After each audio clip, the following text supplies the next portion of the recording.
Chapter 2, which describes an evening in strange company. The love affair of Enid Challenger and Edward Malone is not of the slightest interest to the reader, for the simple reason that it is not of the slightest interest to the writer. The unseen, unnoticed lure of the unborn babe is common to all youthful humanity. We deal in this chronicle with matters which are less common and of higher interest. It is only mentioned in order to explain those terms of frank and intimate comradeship which the narrative discloses. If the human race has obviously improved in anything, in Anglo-Celtic countries, at least, it is that the prim affectations and sly deceits of the past are lessened, and that young men and women can meet in an equality of clean and honest comradeship. A taxi took the adventurers down Edgware Road and into the side street called Helbeck Terrace. Halfway down, the dull line of brick houses was broken by one glowing gap, where an open arch threw a flood of light into the street. The cab pulled up and the man opened the door. "This is the Spiritualist Church, sir," said he. Then, as he saluted to acknowledge his tip, he added in the wheezy voice of the man of all weathers, "Tommy Rot, I call it, sir." Having eased his conscience thus, he climbed into his seat and a moment later his red rear lamp was a waning circle in the gloom. Malone laughed. "Vox populi, Enid. That is as far as the public has got at present." "Well, it is as far as we have got, for that matter." "Yes, but we are prepared to give them a show. I don't suppose cabby is. By Jove, it will be hard luck if we can't get in." There was a crowd at the door and a man was facing them from the top of the step, waving his arms to keep them back. "It's no good, friends. I am very sorry, but we can't help it. We've been threatened twice with prosecution for overcrowding." He turned facetious. "Never heard of an Orthodox church getting into trouble for that." "No, sir, no. I've come all the way from Hammersmith," wailed a voice. The light beat upon the eager, anxious face of the speaker, a little woman in black with a baby in her arms. "You've come for clairvoyance, ma'am," said the usher, with intelligence. "See here, give me the name and address and I will write you, and Mrs. Debs will give you a sitting gratis. That's better than taking your chance in the crowd when, with all the will in the world, you can't all get a turn. You'll have her to yourself." "No, sir, there's no use shovin'. What's that? Press?" He had caught Malone by the elbow. "Did you say press? The press boycott us, sir. Look at the weekly list of services in a Saturday's Times if you doubt it. You wouldn't know there was such a thing as spiritualism." "What paper, sir?" "The Daily Gazette." Well, we are getting on. And the lady, too, special article, my word. Stick to me, sir, and I'll see what I can do. Shut the doors, Joe. No use, friends. When the building fund gets on a bit we'll have more room for you. Now, miss, this way, if you please. This way proved to be down the street and round a side alley which brought him to a small door with a red lamp shining above it. "I'll have to put you on the platform, there's no standing room in the body of the hall." "Good gracious," cried Enid. "You'll have a fine view, miss, and maybe get a red 'un for yourself if you're lucky. It often happens that those nearest the medium get the best chance. Now, sir, in here." Here was a frowsy little room with some hats and top coats draping the dirty, whitewashed walls. A thin, austere woman, with eyes which gleamed from behind her glasses, was warming her gaunt hands over a small fire. With his back to the fire in the traditional British attitude was a large, fat man with a bloodless face, a ginger moustache and curious, light blue eyes, the eyes of a deep-sea mariner. A little bald-headed man with huge horn-rimmed spectacles, and a very handsome and athletic youth in a blue lounge suit completed the group. "The others have gone on the platform, Mr. Peeble. There's only 5 seats left for ourselves." It was the fat man talking. I know, said the man who had been addressed as Peeble, a nervous, stringy, dried-up person as he now appeared in the light. "But this is the press, Mr. Bolsover. Daily Gazette special article. Malone, the name, and Challenger. This is Mr. Bolsover, our president. This is Mrs. Debs of Liverpool, the famous clairvoyant. Here is Mr. James, and this tall young gentleman is Mr. Hardy Williams, our energetic secretary.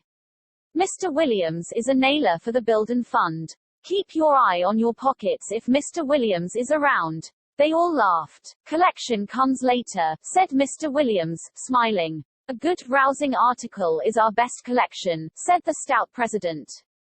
Ever been to a meeting before, sir? No, said Malone. Don't know much about it, I expect. No, I don't. Well, we must expect a slating. They get it from the humorous angle at first. We'll have you writing a very comic account. I never could see anything very funny in the spirit of one's dead wife, but it's a matter of taste and of knowledge also. If they don't know, how can they take it seriously? I don't blame them. We were mostly like that ourselves once. I was one of Bradlaugh's men, and sat under Joseph Maccabee until my old dad came and pulled me out. Good for him, said the Liverpool medium. It was the first time I found I had powers of my own. I saw him like I see you now. Was he one of us in the body? Knew no more than I did. But they come on Amazon at the other side if the right folk get hold of them. Time's up, said Mr. Peeble, snapping his watch. You are on the right of the chair, Mrs. Debs. Will you go first? Then you, Mr. Chairman. Then you two and myself. Get on the left, Mr. Hardy Williams, and lead the singin'. They want warmin' up and you can do it. Now then, if you please. The platform was already crowded, but the newcomers threaded their way to the front amid a decorous murmur of welcome. Mr. Peeble shoved and exhorted, and two end seats emerged upon which Enid and Malone perched themselves. The arrangement suited them well, for they could use their notebooks freely behind the shelter of the folk in front. What is your reaction? Whispered Enid. Not impressed as yet. No, nor I, said Enid, but it's very interesting all the same. People who are in earnest are always interesting, whether you agree with them or not, and it was impossible to doubt that these people were extremely earnest. The hall was crammed, and as one looked down one saw line after line of upturned faces, curiously alike in type, women predominating, but men running them close. That type was not distinguished nor intellectual, but it was undeniably healthy, honest and sane. Small tradesfolk, male and female shopwalkers, better-class artisans, lower-middle-class women worn with household cares, occasional young folk in search of a sensation, these were the impressions which the audience conveyed to the trained observation of Malone. The fat president rose and raised his hand. My friends, said he, we have had once more to exclude a great number of people who desired to be with us tonight. It's all a question of the building fund, and Mr. Williams on my left will be glad to hear from any of you. I was in a hotel last week and they had a notice hung up in the reception bureau, no checks accepted. That's not the way Brother Williams talks. You just try him. The audience laughed. The atmosphere was clearly that of the lecture hall rather than of the church. There's just one more thing I want to say before I sit down. I'm not here to talk. I'm here to hold this chair down, and I mean to do it. It's a hard thing I ask. I want spiritualists to keep away on Sunday nights. They take up the room that inquirers should have. You can have the morning service. But it's better for the cause that there should be room for the stranger. You've had it. Thank God for it. Give the other man a chance. The president plumped back into his chair. Mr. Peeble sprang to his feet. He was clearly the general utility man who emerges in every society and probably becomes its autocrat. With his thin, eager face and darting hands he was more than a live wire, he was a whole bundle of live wires. Electricity seemed to crackle from his fingertips. Hymn 1, he shrieked. A harmonium droned and the audience rose. It was a fine hymn and lustily sung. The world hath felt a quickening breath from heaven's eternal shore, and souls triumphant over death return to earth once more. There was a ring of exultation in the voices as the refrain rolled out, for this we hold our jubilee, for this with joy we sing. O grave, where is thy victory, O death, where is thy sting? Yes, they were in earnest, these people. And they did not appear to be mentally weaker than their fellows. And yet both Enid and Malone felt a sensation of great pity as they looked at them. How sad to be deceived upon so intimate a matter as this, to be duped by impostors who use their most sacred feelings and their beloved dead as counters with which to cheat them. What did they know of the laws of evidence, of the cold, immutable decrees of scientific law? Poor earnest, honest, deluded people. Now, screamed Mr. Peeble. We shall ask Mr. Munro from Australia to give us the invocation. A wild-looking old man with a shaggy beard and slumbering fire in his eyes rose up and stood for a few seconds with his gaze cast down. Then he began a prayer, very simple, very unpremeditated. Malone jotted down the first sentence. "Oh, Father, we are very ignorant folk and do not well know how to approach you, but we will pray to you the best we know how." It was all cast in that humble key. Enid and Malone exchanged a swift glance of appreciation. There was another hymn, less successful than the first, and the chairman then announced that Mr. James Jones of North Wales would now deliver a trance address which would embody the views of his well-known control, Elisha the Atlantean. Mr. James Jones, a brisk and decided little man in a faded check suit, came to the front and, after standing a minute or so as if in deep thought, gave a violent shudder and began to talk. It must be admitted that save for a certain fixed stare and vacuous glazing of the eye there was nothing to show that anything save Mr. James Jones of North Wales was the orator. It has also to be stated that if Mr. Jones shuddered at the beginning it was the turn of his audience to shudder afterwards. Granting his own claim, he had proved clearly that an Atlantean spirit might be a portentous bore. He droned on with platitudes and ineptitudes while Malone whispered to Enid that if Elisha was a fair specimen of the population it was just as well that his native land was safely engulfed in the Atlantic Ocean. When, with another rather melodramatic shudder, he emerged from his trance, the chairman sprang to his feet with an alacrity which showed that he was taking no risks lest the Atlantean should return. "We have present with us tonight," he cried, "Mrs. Debs, the well-known clairvoyant of Liverpool. Mrs. Debs is, as many of you know, richly endowed with several of those gifts of the spirit of which St. Paul speaks, and the discerning of spirits is among them. These things depend upon laws which are beyond our control, but a sympathetic atmosphere is essential, and Mrs. Debs will ask for your good wishes and your prayers while she endeavors to get into touch with some of those shining ones on the other side who may honor us with their presence tonight." The president sat down and Mrs. Debs rose amid discreet applause. Very tall, very pale, very thin, with an aquiline face and eyes shining brightly from behind her gold-rimmed glasses, she stood facing her expectant audience. Her head was bent. She seemed to be listening. "Vibrations," she cried at last. "I want helpful vibrations. Give me a verse on the harmonium, please." The instrument droned out, "Jesu, lover of my soul." The audience sat in silence, expectant and a little awed. The hall was not too well lit and dark shadows lurked in the corners. The medium still bent her head, as if her ears were straining. Then she raised her hand and the music stopped.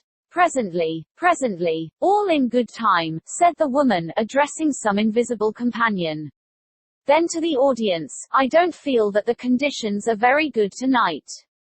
I will do my best and so will they. But I must talk to you first." And she talked. What she said seemed to the two strangers to be absolute gabble. There was no consecutive sense in it, though now and again a phrase or sentence caught the attention. Malone put his stylo in his pocket. There was no use reporting a lunatic. A spiritualist next him saw his bewildered disgust and leaned towards him. "She's tuning in. She's getting her wavelength," he whispered. "It's all a matter of vibration. Ah, there you are." She had stopped in the very middle of a sentence. Her long arm and quivering forefinger shot out. She was pointing at an elderly woman in the second row. "You. Yes, you, with the red feather. No, not you, the stout lady in front. Yes, you. There is a spirit building up behind you. It is a man. He is a tall man, 6 foot maybe. High forehead, eyes gray or blue, a long chin, brown mustache, lines on his face. Do you recognize him, friend?" The stout woman looked alarmed, but shook her head. "Well, see if I can help you. He is holding up a brown book with a clasp. It's a ledger same as they have in offices. I get the words Caledonian Insurance. Is that any help?" The stout woman pursed her lips and shook her head. "Well, I can give you a little more. He died after a long illness. I get chest trouble, asthma. The stout woman was still obdurate, but a small, angry, red-faced person, 2 places away from her, sprang to her feet.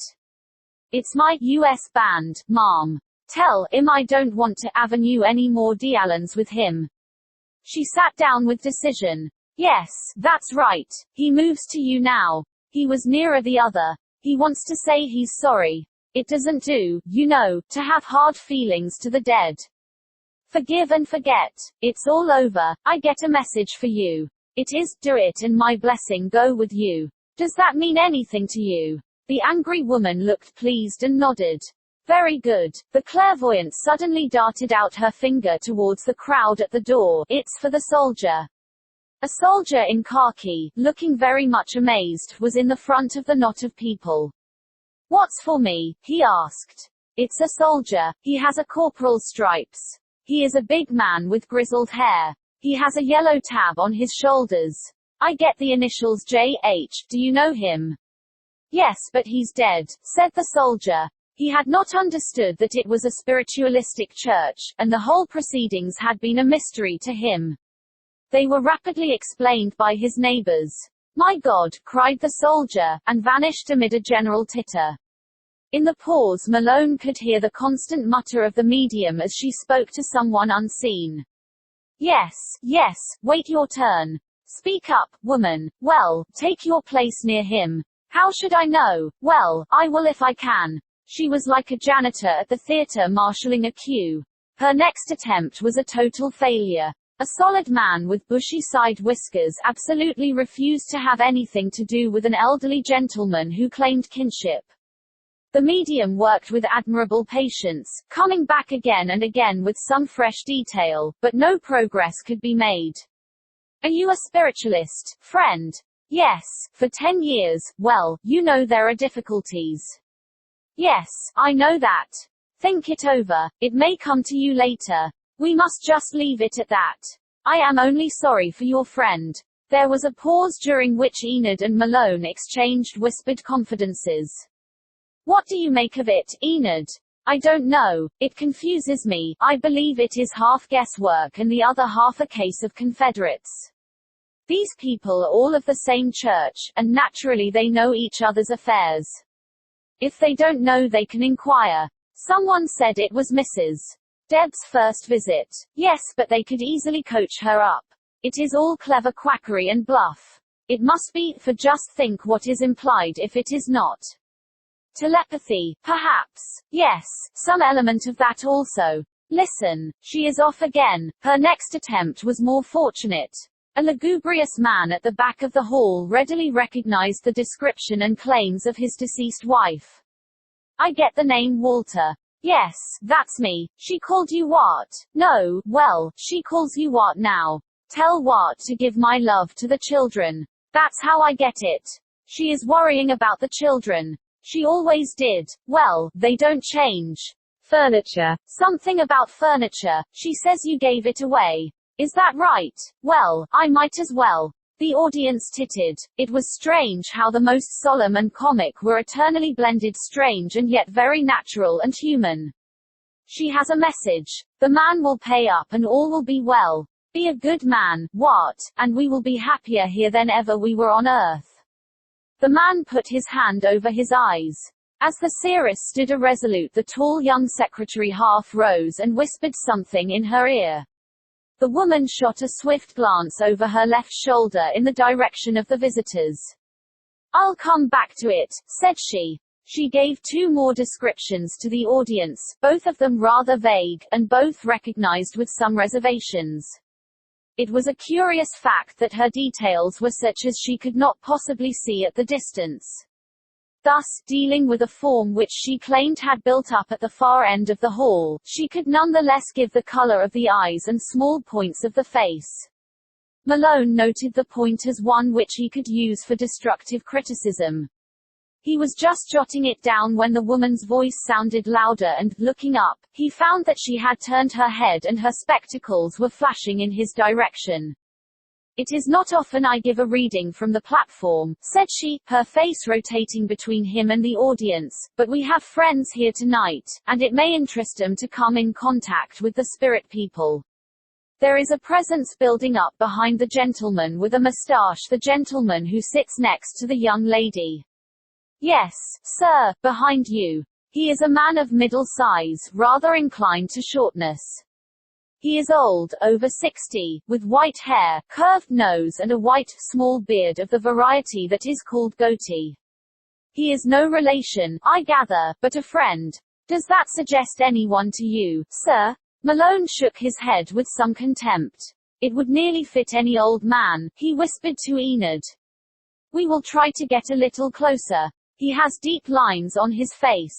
I should say he was an irritable man in his lifetime. He was quick and nervous in his ways. Does that help you? Again Malone shook his head. Rot. Perfect rot, he muttered. Well, he seems very anxious, so we must do what we can for him.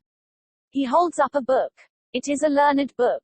He opens it and I see diagrams in it. Perhaps he wrote it, or perhaps he taught from it. Yes, he nods. He taught from it. He was a teacher. Malone remained unresponsive.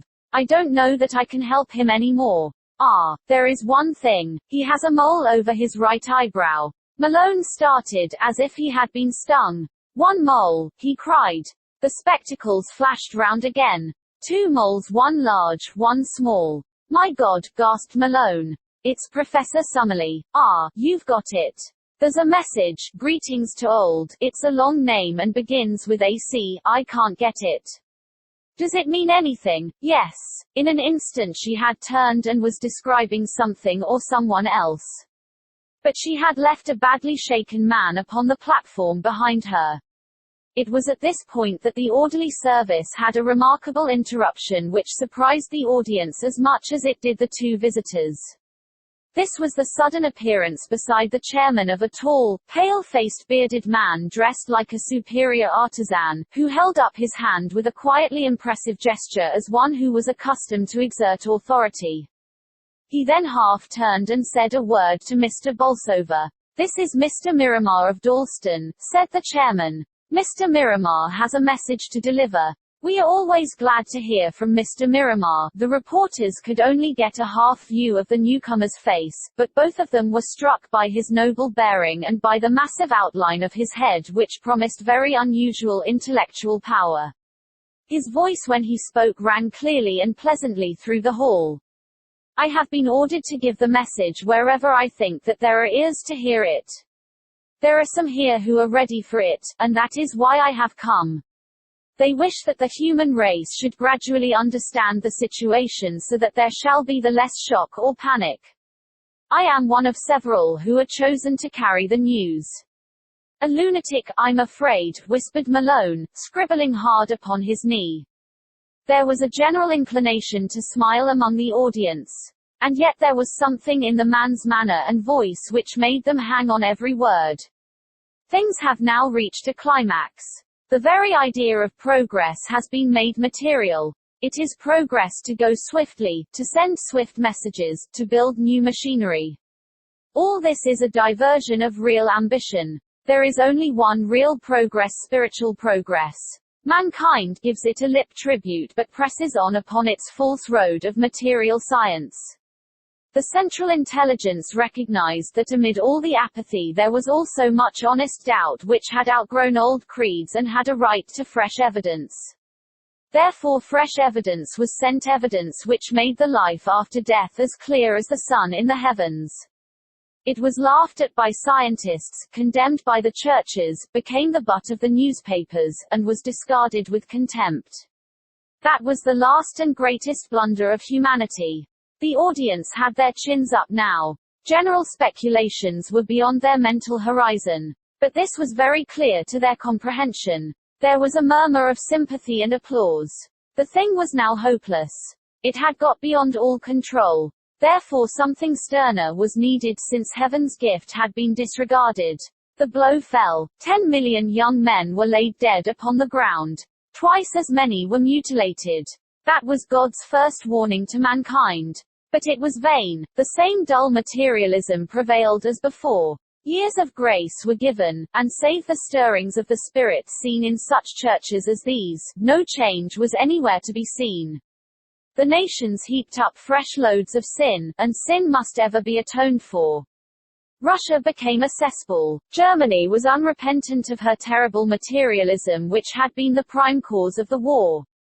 Spain and Italy were sunk in alternate atheism and superstition. France had no religious ideal.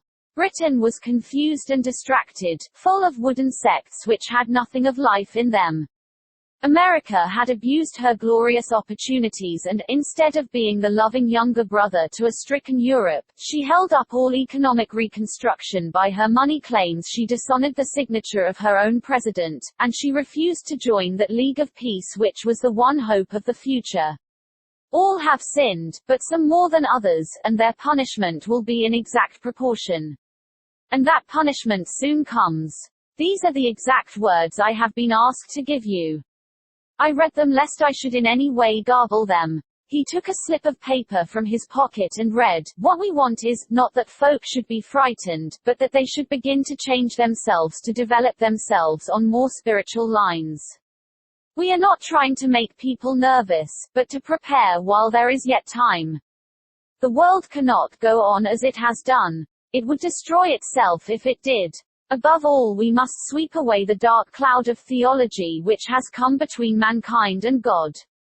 He folded up the paper and replaced it in his pocket. "That is what I have been asked to tell you. Spread the news where there seems to be a window in the soul. Say to them, repent. Reform. The time is at hand." He had paused and seemed about to turn. The spell was broken. The audience rustled and leaned back in its seats. Then a voice from the back, "Is this the end of the world, mister?" "No," said the stranger, curtly. "Is it the second coming?" asked another voice. "Yes."